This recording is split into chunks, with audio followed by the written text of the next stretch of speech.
Hello. Hello. Hey, Ryan, Praveen. Let me switch on the video.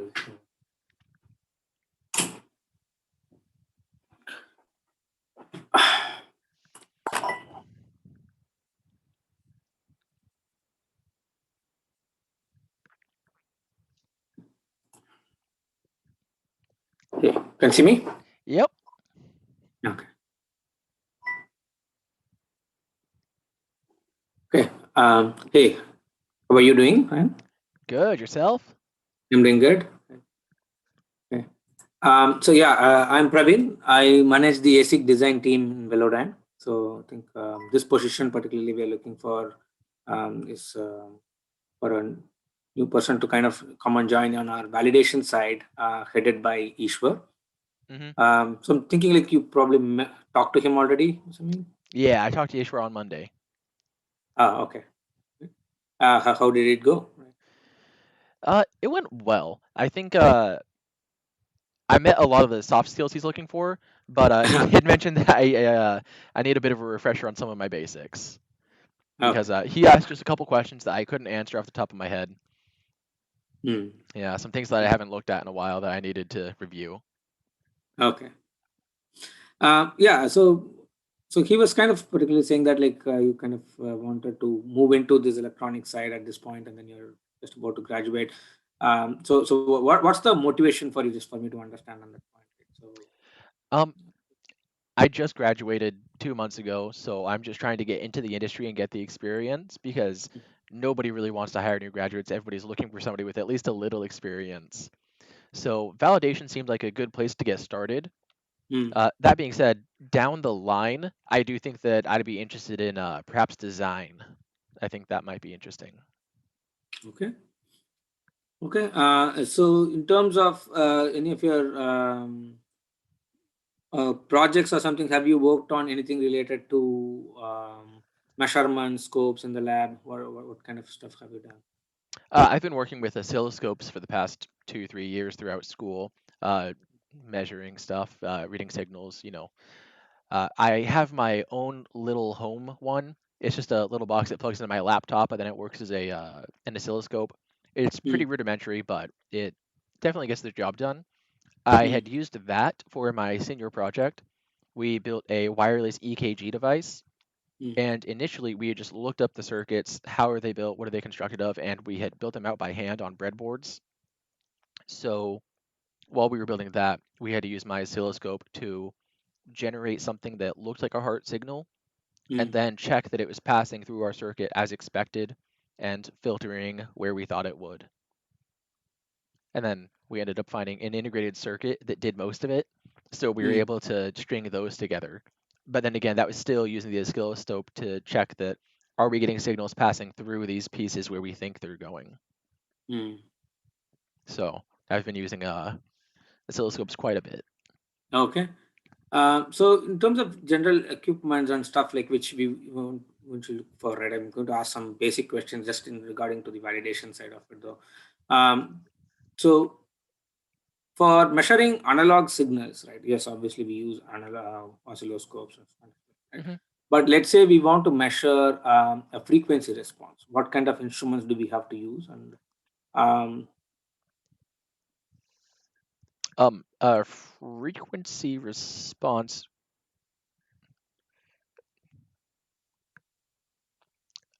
Hmm. My initial thought is to still come at that with the oscilloscope, but mhm, that would be kind of rudimentary, just sitting there and modifying frequencies and watching how it reacts. I'm not sure if mhm, there's a more efficient way to come at that. Uh, you might be able to do something with an FPGA or a test bench of some sort. mm. Have you heard about spectrum analyzers? That sounds familiar. Mm. Okay, so there are Or specific instruments which can actually do frequency responses, right? So, okay, I haven't used one of so those. I haven't seen yeah, those before. okay. So in terms of scopes, have you heard about eye diagrams and stuff? I don't think so. Okay. Okay. So maybe something in general then. Uh, with the scope which you said you had, what kind of interface did it have? Did it have like something for programming through your PC, laptop, and stuff like that? Yeah, there's just a program that it operates off of on my laptop. Um, Mm.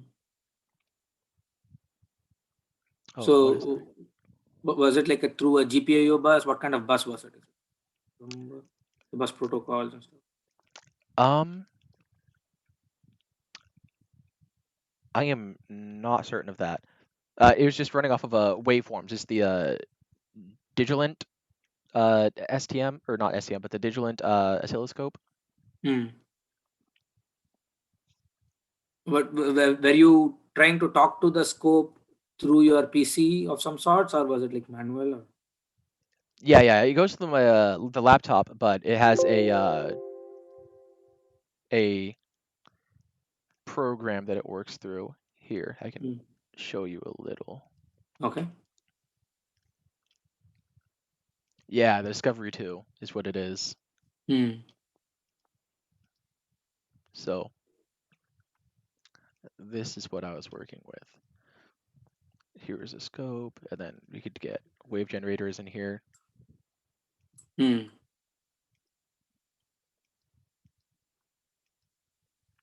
So if you program them, they directly get scoped into the for measurements, or is it like for this is like a signal generator? What is this used for? This is our signal generator. It's a wave generator, and Okay. then this is the scope itself that would be reading if I had had it attached. So you can control it from your PC at this point remotely and stuff. Yep. Hmm. Okay, and then if you have to automate certain aspects of it, like for example, during the bring up, you have to just start it up, do some measurements and stuff like that. What kind of coding languages are you comfortable with? And for example, and what have you used here so far? I have experience with Python. I've been using MATLAB most recently, but I Hmm. did take a few Python courses back in college. We used a little bit of C. We learned assembly real quick. Hmm. I took a Java course like 10 years ago. So I've touched on a lot of things. Okay. Really, I have a lot of the basics down and I understand how a lot of it works, so I can usually pick languages up quickly. Okay. And so here I see quite a few number of tabs, right? So I can you yeah, just go to the previous tab which you had showed me. Yes. Okay. Stop there. No, the Mhm. scope one tab. Uh, Boom. Yep. Yeah. Okay. So from here, I want you to just give me like the basics of stuff, like from what you know. Like what does FFT mean? What does it do to the signal? Uh, that is the fast Fourier transform, Okay. which I honestly haven't had to use yet. That has not Okay. come up. But you would have studied that in some of our signal processing theory courses in your bachelor's, I'm assuming. So, Yes, I briefly went over Fourier transforms, but that was more of the mathematical side of it. I don't think I ever saw it in action or an application like this. right. But what does it do? So, in general, Um, what does a Fourier transform need for? What is the need for it, and what does it do? Maybe you can try to infer it from the waveform itself. Look at it and then see what it is actually plotting. You can probably try to say what it does. oh, is that a frequency response? Because it actually looks like that we're getting decibels of voltage, and then our x-axis is uh, frequency. Mm-hmm. Can I zoom in on that? Yeah. So it looks like it's curved it out, or Mm-hmm. no, because it's going to be a curve. So as the frequency increases, the decibels kind of oscillate like that. That's interesting. Even this straight line where I don't have a signal, Mm-hmm. that's still following some kind of oscillation pattern. Mm-hmm. And then the blue line corresponds to your signal on C2, correct? Uh, yeah, blue is channel 2, yellow is channel 1. Yeah. Okay. So what does it say? What is the frequency of channel 2?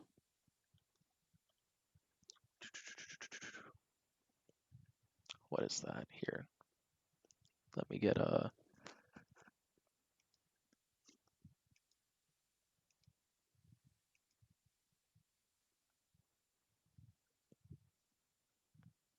So it looks like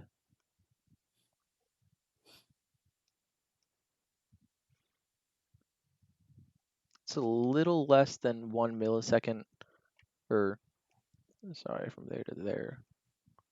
What is that? 1.5 milliseconds per cycle, and that's. Grab a calculator.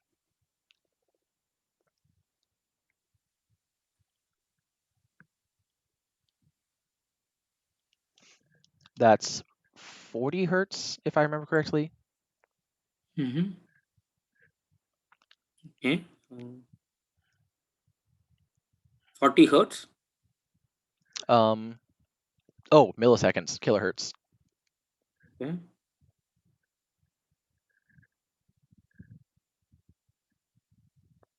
So we could look at that down here and see what the decibels are. Okay, so it looks like it's like right about there where my mouse is. Mm. And that's the voltage in decibels. I wonder if changing.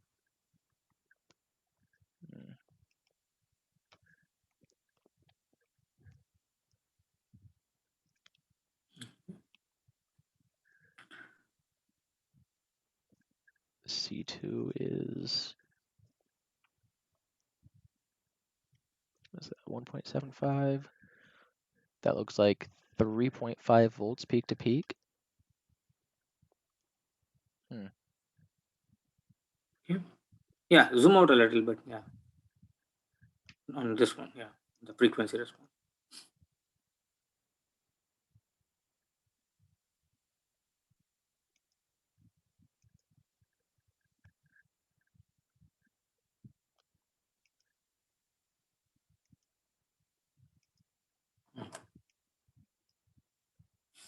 Okay. I think was the F50 run right now, or it just came up? Like, can you try to select it and then run it?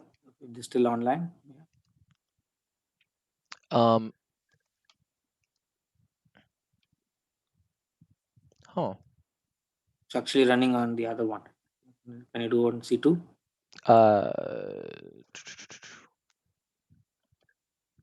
Okay.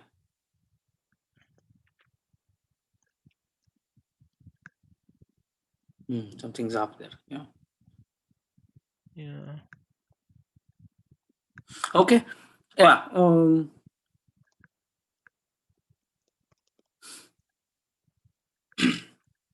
And in terms of scopes, have you used different kind of terminations? Are you aware of that concept of signal theory on terminations on like, for example, if you have a high speed signal and you would like to monitor it on a scope, right? Let's say I have a 1 gigahertz signal.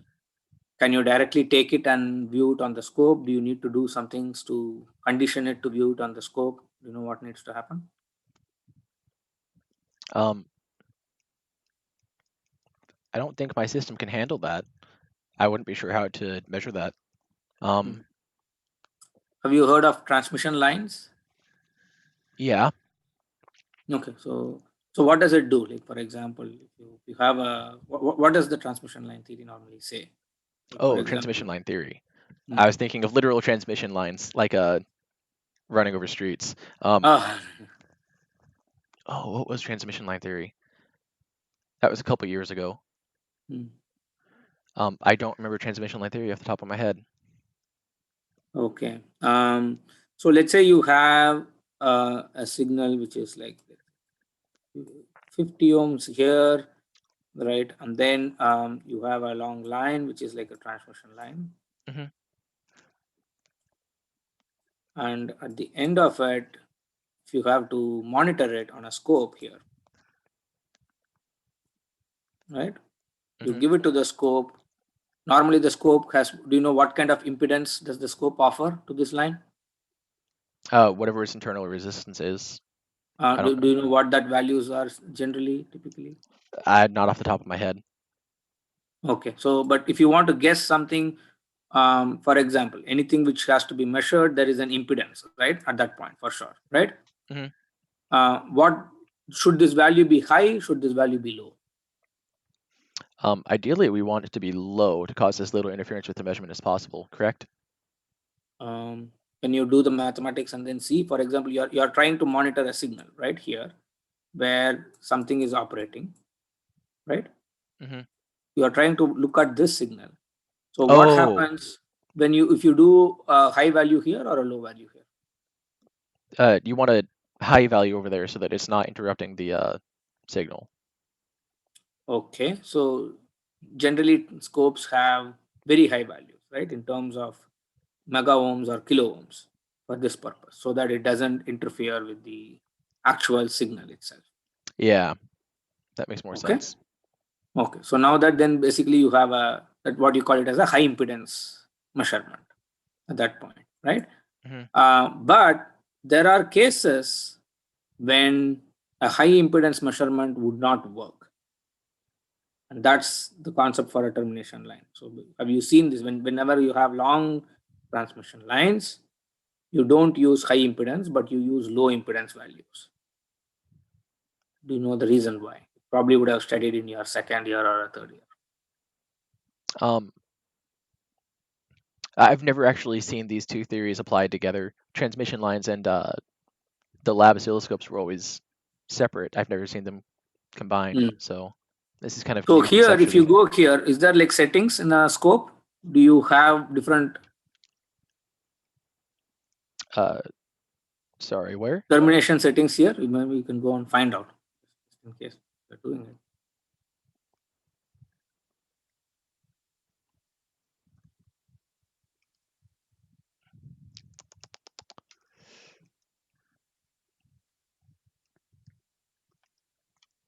Mm. No, this is just waveform viewer, right? Like, so I think it's the scope setting itself you have to change. But if you have that, you probably don't have that here, right? I'm not seeing it. Yeah, if I do, I'm not sure where it would be. Okay. Um, so generally they say that you have to have a matched termination. What it means is that if you have a 50 ohm here, you need a 50 ohm here. Do you remember why that theory somewhere? Why they call it a matched termination and why it is useful? Um, I want to say that's something like maximum power transmission as well. It's a Mm-hmm. similar theory. Mm-hmm. Okay, so why does match termination give you maximum power transfer? Like for example, if you had 50 and 1 mega ohm here, I would have thought that all the signals from here come to this side, right? Because it's a resistor termination. If you look at this in general, right? Hmm. So you have a 50 ohms here, and you have a 1 mega ohm here, and you want to measure the signal across these two, correct? In the scope. Hmm. So in this way, you measure the most signal, correct? Yeah. But why would someone say that on a matched power transform theory that this is better?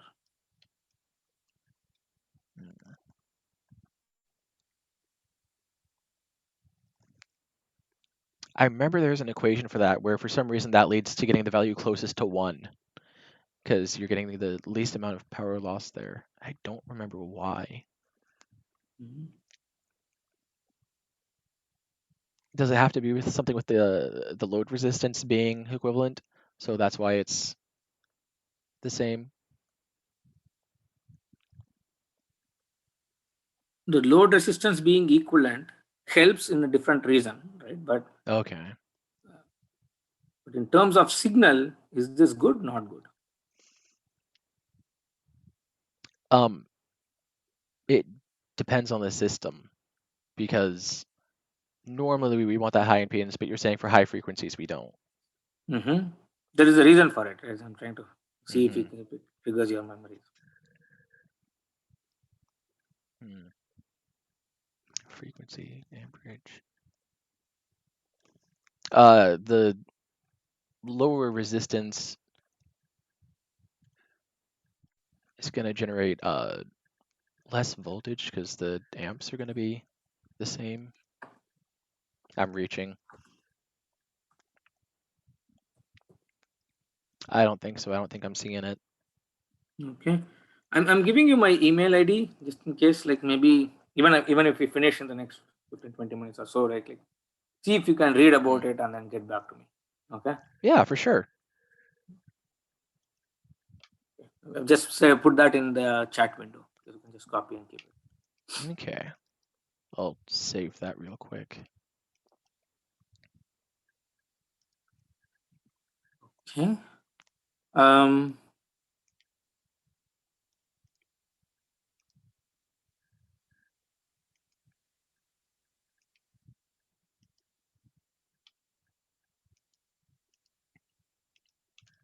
There. Yeah. Okay. So for data analysis at this point, right? I'm so assuming Ishwar spoke to you a few additional details about it, but which kind of software are you more comfortable with? I see in your resume that you have used MATLAB, hmm but to process large amounts of data, what kind of softwares have you actually used, or what kind of projects have you actually gone through? I haven't done a lot of data engineering or data processing. My data processing has usually been limited to something like 11,000 trials of Excel data, which comes out to a couple thousand megabytes or Hmm. tens of thousands of megabytes. I Okay. haven't worked with a lot, although it was discussed No, earlier that's that big enough at least to start with, right? Or at this year, Mhm. whatever you're doing right now. So Yeah, yeah. So it was mentioned earlier that the process of chunking it out works because that's the way that you're working with more manageable data. You're not trying to mhm. use more than your memory has. Um, So you could what also, tools did you use? I'm really interested I haven't really used a whole lot personally. I've Okay, but just been using MATLAB for my data processing. mm, okay. So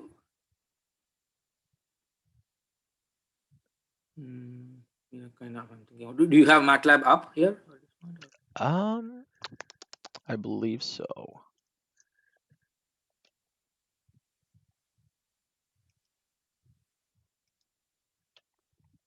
Oh, all right, I'm opening MATLAB now.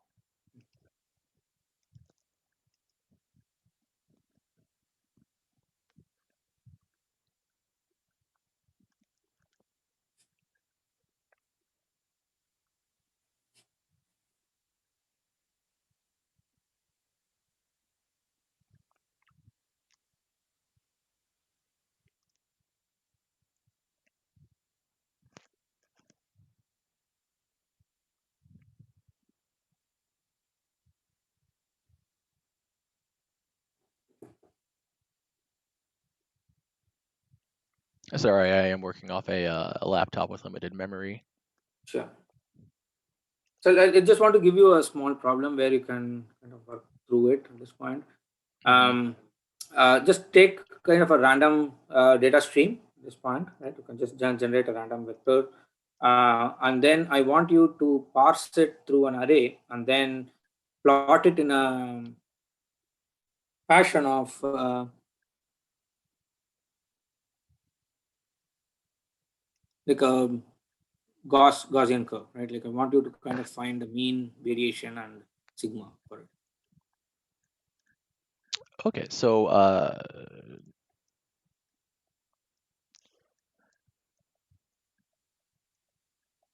You could do a random number generation. That's fine. Do a random number generation.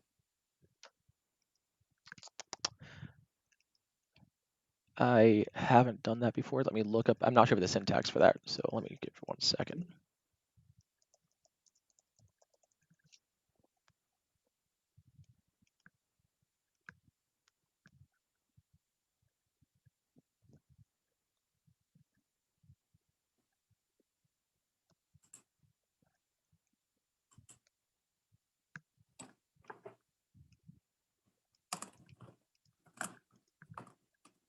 Okay, so it's something like that Okay. to generate random numbers. And then you wanted the means and averages of it, or Mean average is one, and I yeah. want you to plot the Gaussian curve. If you know what that means, basically. You know what a Gaussian curve is? It's the normal distribution basically. Yeah. Um, I haven't done that in MATLAB before, so I'm seeing if there's an easy way of doing that. Mhm. Maybe like a histogram plot or whatever. Yeah.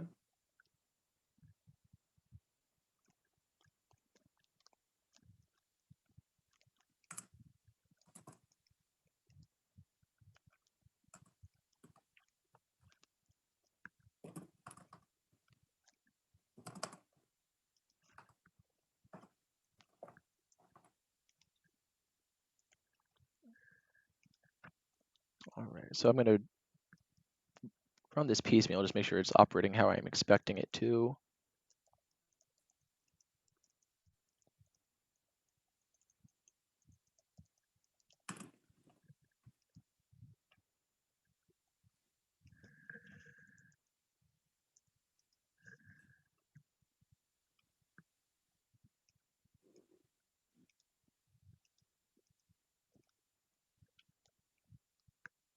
Okay, now how do I plot that? Um,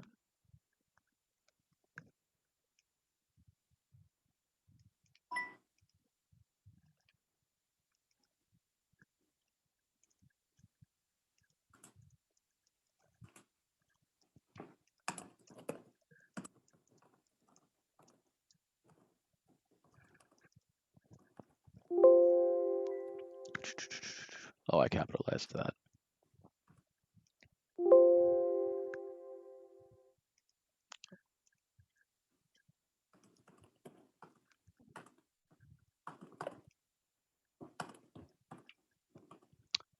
That did not come out correctly. Mm-hmm. Hmm. All right, what went wrong here?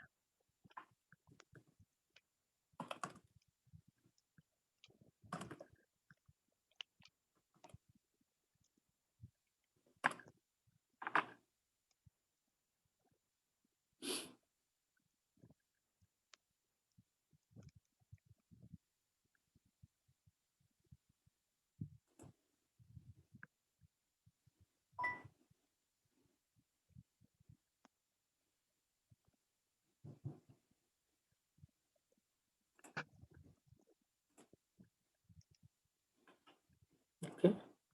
Yeah, just try to find out. I don't want to give clues more at this point, though. So just trying to see if you find out. And Mm-hmm. Um,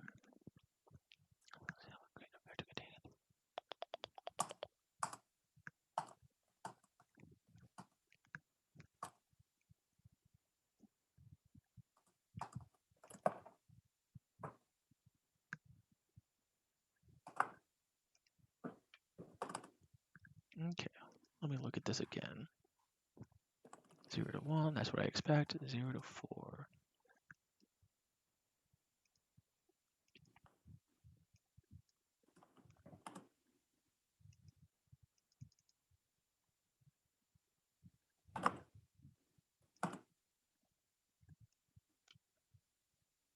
Oh,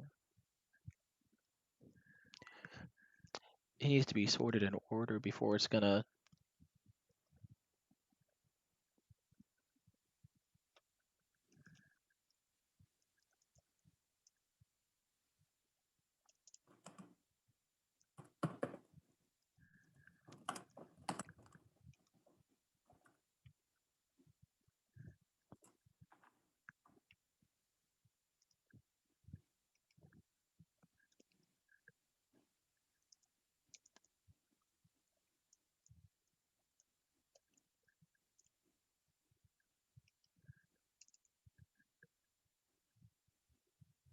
Er, calling that x.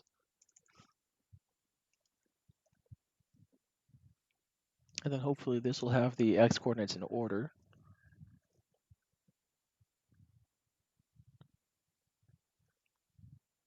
Hmm.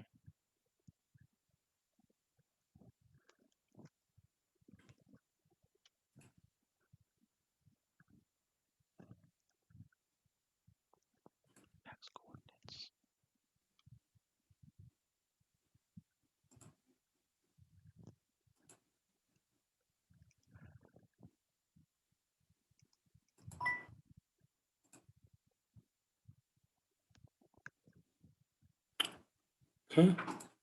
Um, yeah, so Ryan, just want to give you a couple of minutes for any questions or so, so you can work on this one and then maybe just reply back along with the other email. For sure. Yeah, Um, just put in that email if you work it out, then I probably will say like take maybe an hour for you to figure out, not more. And okay. I just want it to be a time bound problem. Yeah, Okay, so figure this out and send me the code, a hmm snapshot of the code and the plot which you generated. for sure. Okay. I can do that. Okay. Okay. Yeah. Yeah. If you have any questions, yeah, just let me know. We can talk about it for a couple of minutes on. Oh, um, as part of the it was the A6, right? Mhm. Mhm. Uh, what's your day to day like? I manage the entire group, which does the ASIC design on both analog, digital, and everything. And then Ishwar's group is one of my groups. We are Okay. just trying to bring up the validation side of it at this point. So where we support all the ASIC design aspects of it through validation, right? So yeah, basically each one has different sides, right? I have analog designers working on the analog aspects of the chip design, digital designers. Then layout side of inside, like how you do the PCB layout, we have layout inside the chip. That is one aspect. Oh, And then wow. obviously on the system engineering, the entire thing, right? Like putting them on the PCB, connecting them, testing them. It's the entire Oh, wow. organization. Yeah, it's a wide breadth which you could learn once you come in, and then we can see where that would actually lead to. I have around 20 people reporting to me within my site at this point. Wow. Man, that's cool. Mixed systems seems like a lot of fun to work with. Yeah. Uh, that's all I was needing to know. Okay. Oh, what's the next step in the interview process after I get this to you?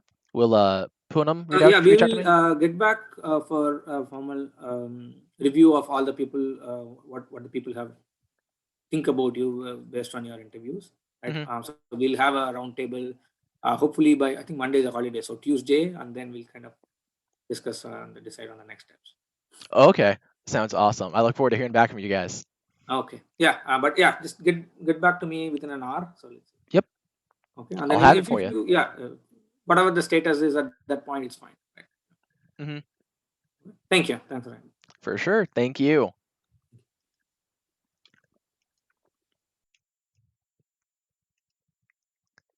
Gonna kill myself.